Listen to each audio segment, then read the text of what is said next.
حضور اکرم صلی اللہ علیہ وآلہ وسلم فجر کی نماز کے بعد صحابہ کرام رضی اللہ عنہ سے پوچھ لیا کرتے تھے کہ تم میں سے کسی نے کوئی خواب دیکھا ہے؟ اگر کسی نے دیکھا ہوتا تو آپ صلی اللہ علیہ وآلہ وسلم اس کی تعبیر بتا دیا کرتے تھے۔ چنانچہ ایک مرتبہ جب آپ صلی اللہ علیہ وآلہ وسلم نے صحابہ سے پوچھا اور کسی نے بھی خواب کا تذکرہ نہ کیا تو حضور اکرم صلی اللہ علیہ وآلہ وسلم نے ارشاد فرمایا کہ آج میں نے ایک خواب دیکھا ہے کہ دو آدمی میرے پاس آئے ہیں جو میرا ہاتھ پکڑ کر مجھے ایک مقدس سرزمین کی طرف لے گئے ہیں، اور کیا دیکھتا ہوں کہ ایک شخص وہاں کھڑا ہوا ہے اور ہاتھ میں تلوار لیے ہوئے اس بیٹھے ہوئے شخص کے گلے کو چیر رہا ہے۔ جب ایک گلا چیر جاتا ہے تو وہ بعد میں درست ہو جاتا ہے اور وہ کھڑا شخص دوبارہ اس کے گلے کو چیر دیتا ہے۔ یہی عمل بار بار ہوتا ہے۔ یہ دیکھ کر میں نے پوچھا کہ آخر یہ کیا بات ہے؟ تو وہ دونوں کہنے لگے، آگے چلیے۔ ہم آگے چلے تو ایک ایسے شخص پر سے گزر ہوا جو لیٹا ہوا ہے۔ وہ دوسرا شخص اپنے ہاتھ میں ایک بھاری پتھر لیے اس لیٹے ہوئے کے سر کو نہایت بے دردی سے کچل رہا ہے۔ چنانچہ جب وہ شخص اس کے سر پر سے زور سے پتھر مارتا تو وہ پتھر لڑک کر دور جا پڑتا، اور وہ شخص ابھی اس پتھر کو لا نہیں پاتا کہ اس کا سر پھر درست ہو جاتا، اور پھر وہ اسی طرح اس کا سر پھوڑتا ہے۔ یہ ماجرا دیکھ کر میں نے پوچھا کہ کیا قصہ ہے؟ تو وہ دونوں آدمی کہنے لگے کہ آگے چلیے۔ جب آگے چل کر ہم ایسے گھر پر پہنچے جو تندور کی طرح اندر سے کھلا تھا اور اوپر سے تنگ، جس میں آگ جل رہی تھی اور بہت سے مرد و عورت اس میں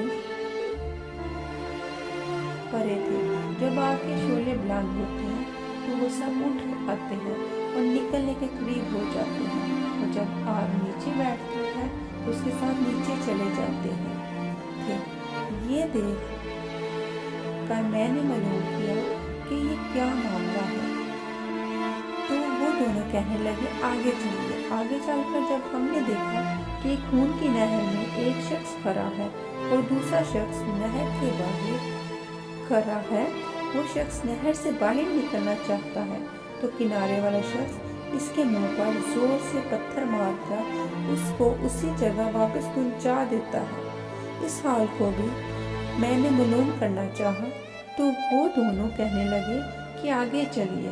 آگے چل کر ہم ایک سبز و شاداب باغ میں پہنچے جس میں ایک بڑے درخت کے نیچے ایک بوڑھا آدمی اور بہت سے بچے بیٹھے ہوئے تھے۔ اسی درخت کے قریب ایک اور شخص بیٹھا ہوا تھا جس کے سامنے آگ جل رہی تھی اور وہ اس کو دھونگ رہا تھا۔ پھر وہ دونوں مجھے اس درخت پر چڑھا لے گئے۔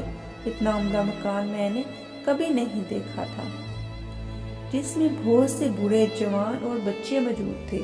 پھر باہر لا کر اس سے بھی اوپر لے گئے جہاں پہلے گھر سے بھی زیادہ عمدہ مکان تھا، جس میں صرف بوڑھے اور جوان تھے۔ اب میں نے ان دونوں سے کہا کہ تمام رات تم مجھے لیے پھر رہے تھے، آخر مجھے اس حقیقت سے بھی آگاہ کرو۔ تب انہوں نے بتایا کہ جس شخص کے گلے چیرے جا رہے تھے وہ جھوٹا شخص تھا جس کی جھوٹی باتیں دنیا بھر میں مشہور ہو جاتی تھیں۔ قیامت تک وہ اسی سزا میں مبتلا رہے گا۔ اور جس کا سر پھوڑا جا رہا تھا وہ ایسا شخص تھا جس کو اللہ تعالیٰ نے علم قرآن عطا فرمایا مگر رات کو غافل ہو کر سوتا رہتا تھا اور دن کو اس پر عمل نہ کرتا تھا۔ قیامت تک وہ اس عذاب میں مبتلا رہے گا، اور آگ کے گان میں زناکار پڑے ہیں اور خون کی نہر میں سود خور ہیں۔ ہاں، وہ بڑے میاں جو سرسبز درخت کے نیچے بیٹھے تھے وہ حضرت ابراہیم علیہ السلام تھے، اور ان کے گرد لوگوں کی نابالغ اولاد۔ اور اسی درخت کے قریب جو آگ دھونکنے والا شخص آپ نے دیکھا وہ مالک داروغہ دوزخ ہے، اور درخت کے اوپر والا وہ پہلا گھر جس میں آپ داخل ہوئے عام مسلمانوں کا گھر ہے اور دوسرا شہیدوں کا ہے، اور ہم دونوں آدمی جبرائیل اور میکائیل ہیں۔ اس کے بعد کہنے لگے، ذرا سر اوپر اٹھائیے۔ میں نے سر اٹھا کر دیکھا تو میرے اوپر ایک سفید بادل مجھے نظر آیا۔ وہ کہنے لگے، یہ آپ کا گھر ہے۔ اس پر میں نے کہا، تو مجھے چھوڑو، میں اپنے گھر میں داخل ہو جاؤں۔ تو اس پر انہوں نے کہا، نہیں، ابھی آپ کی عمر پوری نہیں ہوئی، اگر پوری ہو چکی ہوتی تو ابھی چلے جاتے۔ انبیاء کا خواب بھی وہی ہوتا ہے۔ ہمیں قرآن پاک کی تلاوت کرنی چاہیے اور زناکاری، سود خوری سے بچنا چاہیے اور ہر قسم کی برائی سے پرہیز کرنا چاہیے۔